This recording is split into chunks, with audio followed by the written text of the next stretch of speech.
Those of you are back, and today the voice is gone, but the grind goes on. It's Marketplace Monday. It's a series we do all year long, every single Monday, rain or shine. It's the flu game.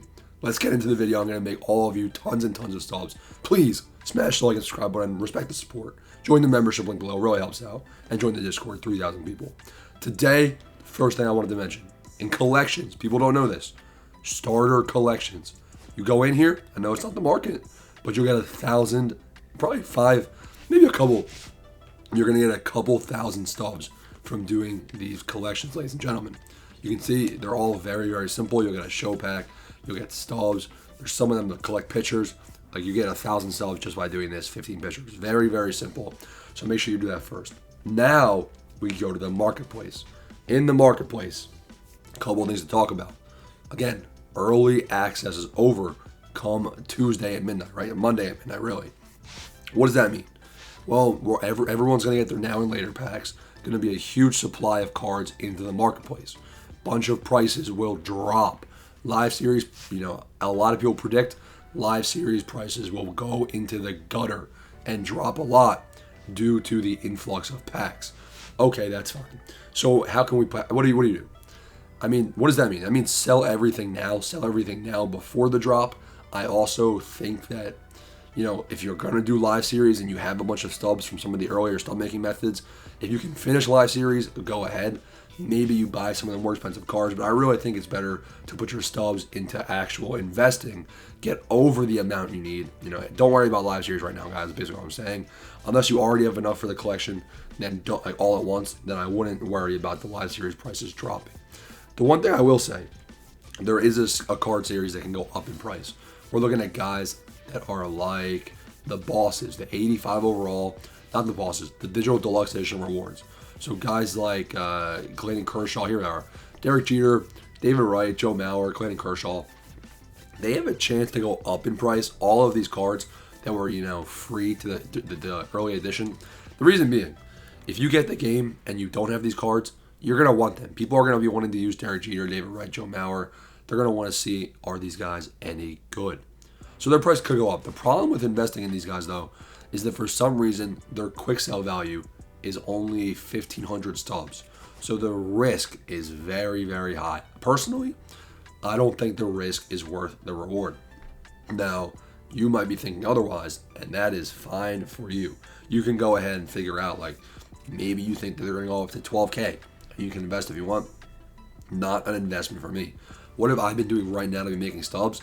The market's tough. Silver to gold exchange is cooked as of right now. I don't foresee it getting better. There's a chance with the drop in prices, guys, there's a chance silver to gold exchange actually works again. We'll have to see what the expected value of the pack is. That's going to be in the membership, the diamond membership. We have the sheet that tells you what the expected value is, expected profit and stuff.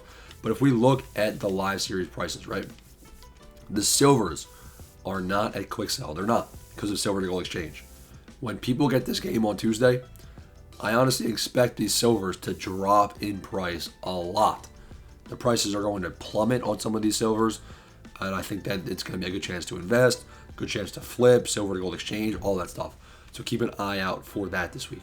We're also going to have a Tokyo Series program coming out. Let's take a look at the schedule. Is there a schedule up yet? I guess not, but we're going to have a Tokyo Series program dropping. With the Tokyo Series, it's cool, but also, let's take a look. There is some investments that can be had. We have gameplay, actual MLB games on Tuesday, on Wednesday, and I would potentially invest in the pitchers because they have the highest likelihood of getting a supercharge, and I'd expect supercharges from guys from those teams. We're talking Dodgers, we're talking Cubs. Maybe you can even invest in some of the silvers, depending on if their prices are low enough before the game. Like some of the silvers from this team, like Max Muncy maybe, but I don't know. Anyway, Yoshi, if Yoshi's down at quick sell, not a bad pitcher flip. And then on the Cubs, Sasaki, I don't think he's going to get low enough in price to pitcher flip him. But on the Chicago Cubs, we're going to have Justin Steele and Shota Imanaga pitching game 1 and game 2. These games are at 6 a.m. So, if you're not going to be there to sell them at the right time, might not be worth it. Because, again, they're going to, the perfect time to sell is probably going to be around 8 a.m. So, so what do I expect? If Steele comes out and he goes 7 scoreless innings, then I expect by inning 5, inning 6, his price is going to be the highest. So that's going to be like 7:30 a.m. So, if if you're not going to be up, if you're not going to work or something, And the highest I expect them going is probably like sell now of 500. I mean, unless he actually shoves. So I mean, we're not looking to like double our stubs here. We're looking to make like 20%, and it's going to be very competitive to sell. Consider selling now, depending on what the prices of these guys are.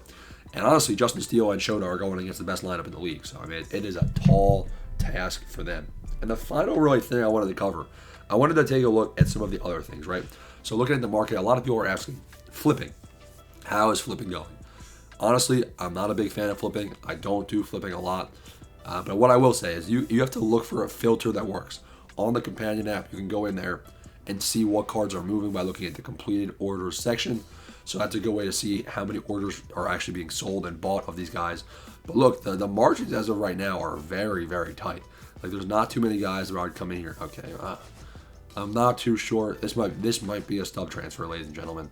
And if you don't know what a stub transfer is, well, it's that. But margins are pretty tight on almost every other player. But there's going to be specific times where specific series, specific program cards, they're going to have actually specifically good margins. The last thing to cover in the video, you have some stubs, right? What do you do with your stubs? Well, if we look at the prices of these cards, man, they are down. It is actually a good time to invest. You have less competition because less people have the game as of right now. The game isn't out until midnight. So I think that, if you're investing in guys in quick sell, I think you have my okay. We're going to be about 2 weeks. We're going to be about a week and a half, a little over a week and a half away from the actual normal regular season starting. Obviously, we have Tokyo Series. That's a whole different ballgame. But the actual full MLB launch, it's like March 28th, I think. So we're looking to be, we're about 11 days away. You're going to have to be patient, but it's a safe space to store your stubs. Now, you're going to look at my stubs, like I had 800K, and now I'm down to 230K. It's because I'm investing. I recommend looking at starting pitchers. Hitters are a lot harder to invest in. They have to do a lot more to get the market to actually recognize them and move their price up. But starting pitchers, man, there's a lot of good overall starting pitchers. I don't like really investing in 82s. I really, 83s, maybe if you think they can go diamond in one update. But really don't expect your guy to get more than a +1 or a +2 max in a single roster update. You can see investing in starting day pitchers might not be a bad move.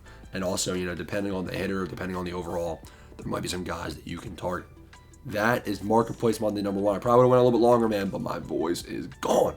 Smash the like and subscribe button. Peace out. Respect. And God bless.